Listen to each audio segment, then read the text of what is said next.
Hi guys, welcome to another episode of 1220 Cooking UK. I'm Izzo, and today we are going back to basics.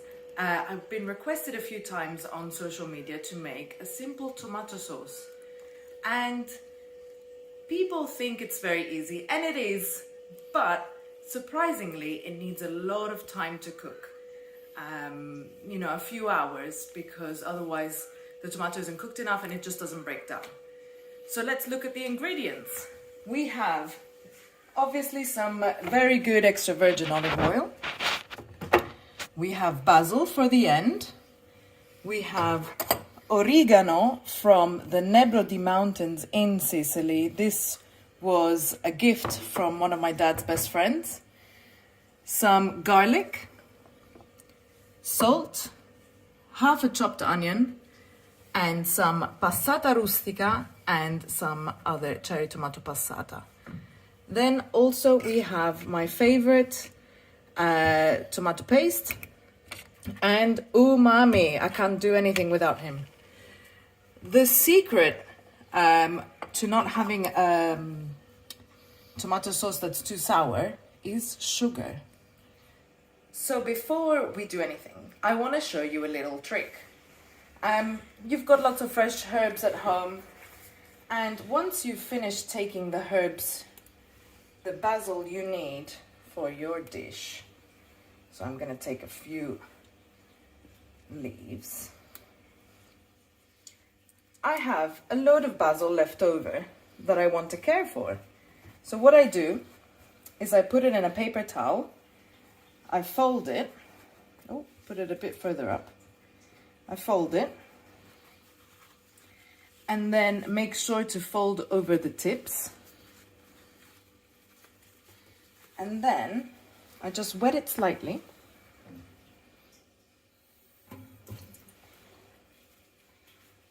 Wet it a little bit, and then I put it in a resealable bag, sandwich bag.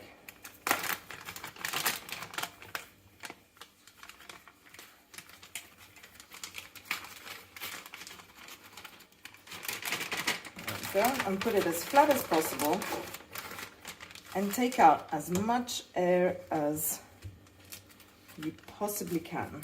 Let me take out a little bit more air. There we go. And you can also write on it what it is. And I guarantee that your herbs will last 2 to 3 times longer in the fridge. So you keep it in the fridge, the water hydrates your herbs, and the coolness just makes them kind of fall asleep. And yeah, it's a great tip. I learned this a while ago and my herbs have always lasted much longer. So let me put this in the fridge. So I have already chopped my onion. This is half a red onion. And the next little thing I need is to crush, which I use the palm of my hand, crush some garlic if you can do it. There we go. So this is nice and crushed. It gives more flavor when it's crushed. And let me quickly do it with the other one. There we go. And you can peel it much easier when it's been crushed. So I've now crushed the garlic with my hands, and they smell of garlic. So what do? If you have one of these, this is a steel soap, you use this, water, rub it, smell is gone. If you don't, your taps are made out of steel, so just rub your hands on the taps and you're done. You can, all the smells go away. Garlic, fish, onion, every smell. It's fantastic. So if you can get one of these, great. If not, rub your hands on some taps. So I'm at the cooking station. I've got my trusty wooden spoon. I've got the gas cooker, and I've got my pot with olive oil. Just gonna turn on the heat. Not too high, and I'm gonna put in my onion and my garlic together. We don't need to do this on a high heat because we want this to soften. We don't want it to get crispy. We're not frying anything, we're just softening. So just let this hang out in here while it heats up, and then I will add some salt later to help soften the onion and the garlic. So at this stage it's lightly frying, as you can see. It's making very nice sound. And I'm gonna add some salt, and this will help soften everything. And obviously it's your first seasoning to your dish. What I also like to add at the base of most of my savory dishes is this umami, and this is the stage from when you add umami and when you add your tomato paste, because it actually needs to cook out slightly. Even though you're cooking your tomato sauce for a while, you still want to add that flavor and add that cooked out taste, because otherwise it could leave a little bit of a sour aftertaste. So now they've been cooking for maybe 1.5 to 2 minutes. I'm gonna add first my tomato paste. So I like to use, let's say, a tablespoon, and then half a tablespoon of umami, and I just stir it in.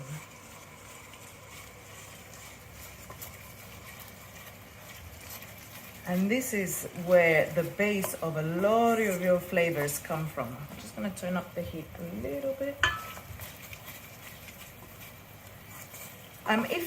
If you want to make your tomato sauce spicy, at this stage you can add chili flakes. I am not very good with spicy, as my friends know, so I'm just making a plain one. And the reason I am showing you this tomato sauce as well is because it is the base of so many dishes.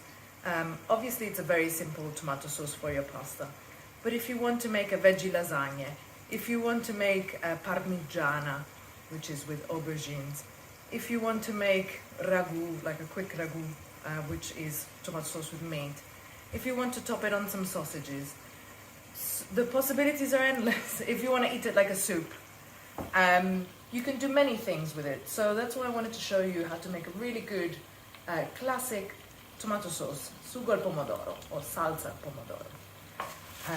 Yeah. So I've got my 2 different tomato sauces, or tomato passatas. Passata literally just means sieved, something that's been sieved. Passata rustica means it's not really been sieved, it's still got chunks in it, whereas passata normale or passata is smooth, as you can see. Another quick tip: if you ever have a drink, anything in a glass container that has sediment on the bottom, mixed, done. Same for the other one. There you go. And now I'm gonna add it. It's been cooking for maybe in a total of 5 minutes. Yeah, the other one. And you're about to say to me, Isabella, your bottles still have tomato in it. I know. I'm gonna put some hot water in this one, swish it about, put it in here, swish that about, and then add it to the pan. Because you need liquid to make it cook for a long time. You can't just let it cook like this, because it will burn. So you need to add some liquid. So I'm gonna warm up some water.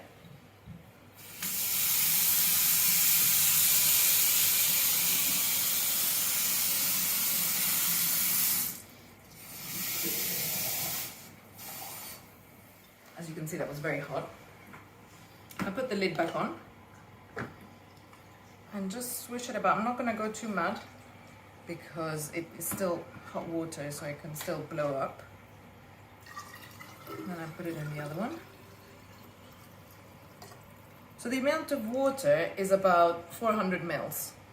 But if you're using cans of tomatoes, chopped tomatoes, if you're using say 4 cans, use 1 can of water. needs to be about a quarter of the quantity that you have. Look at how clean that's getting. And we add it. There we go. I'd like to stir everything together. And that's looking rather nice. I might add a little bit more water. It seems still a little bit thick. So you can see there's resistance against the spoon. So we'll add a little bit more water. Still hot.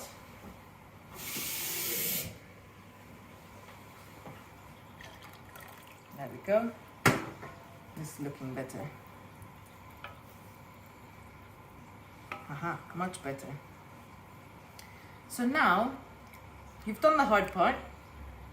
You need to let it cook for, let's say, about 15 minutes, like this. I'm gonna put the heat slightly higher, so you want it to bubble a little bit.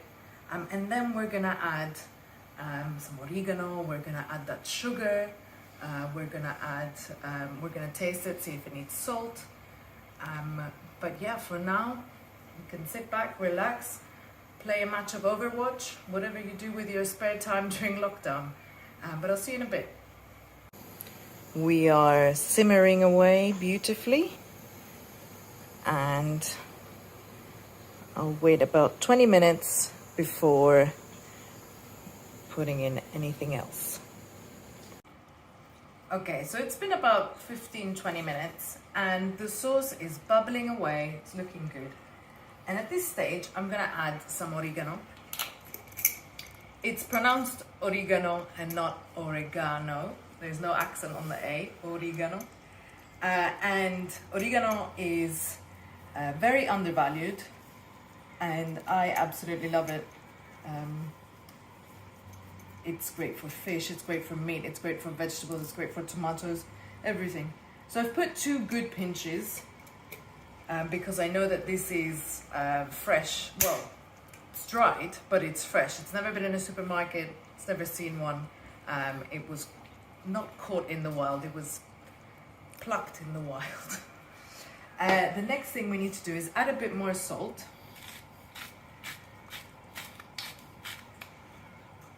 And then we have the sugar. Let me stir these in first. There we go. It's already changing smell, adding the oregano to this tomato sauce. There we go. So the next thing we need to do is add a little bit of sugar. And the sugar, I don't know if you've ever had tomato and it's been a little bit sour. And you can get rid of that with adding some sugar or some bicarbonate, but I don't want to add bicarbonate. Sugar is the classic way, it's the way my grandmother did it and my other grandmother does it, so I'm doing it. So I put about 2 small teaspoons in my sauce and then stir again. And when that has melted away, which is soon, I can taste it to see what I need to add. It's very important to taste while you're going, so you know what you need to do. So let's see. Let's do a quick dip in here.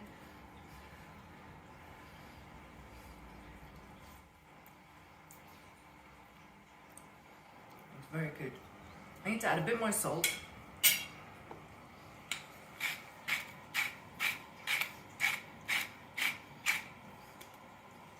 And I need to add a little bit more sugar. Here you go. Give it another stir. And now I can leave this to cook for about 45 minutes. And we'll be back to see what it looks like then. I like to cover, actually, before going, I like to cover it. Is this the right one? Yes, it is. I like to cover it because then it doesn't evaporate too much, because most of the water is already almost gone at this point. So I cover it up, make sure the heat's very low. It's not completely covered. You need to leave a little bit of space for the evaporation to go away. And I'll see you in about 45 minutes. See you soon. Okay, so it's been about an hour. And I don't know if you can see this, but the olive oil has returned to the sides. And we say in Italian that it's tornato in olio, which means that the olive oil has returned to the surface. And that means that it's cooked. So I'm gonna give it a quick taste. Just do a little dip business. You can see it coats the spoon quite well, which means it's thickened up. The water has evaporated.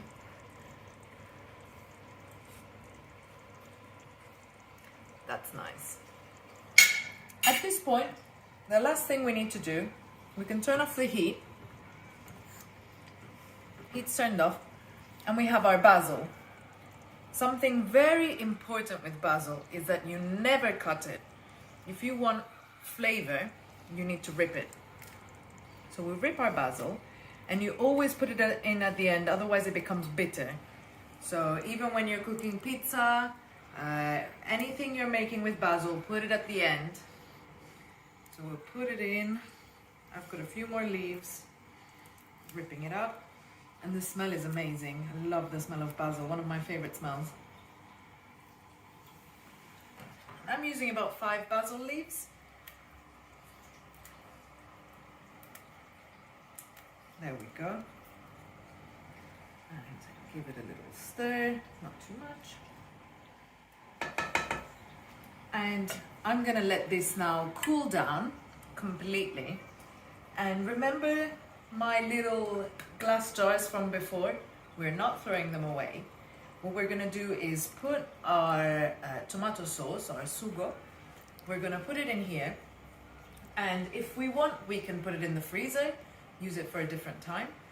If you do put it in the freezer, you need to leave space at the top because things expand. And you don't want the glass to break. So always leave some space at the top. But yeah, I always reuse my glass bottles. They're great for storage. I make this sauce quite often, especially if you live alone. It's great to have this on hand. You make it once on a Sunday and yeah, and you're good. So I hope you enjoyed seeing how to make a classic tomato sauce. I'll be posting the pictures onto Instagram. And remember, your secret ingredient is always love. Cook with love and put love in everything that you do. Thank you so much for watching, and if you like the content, please subscribe and like the video. Thank you very much.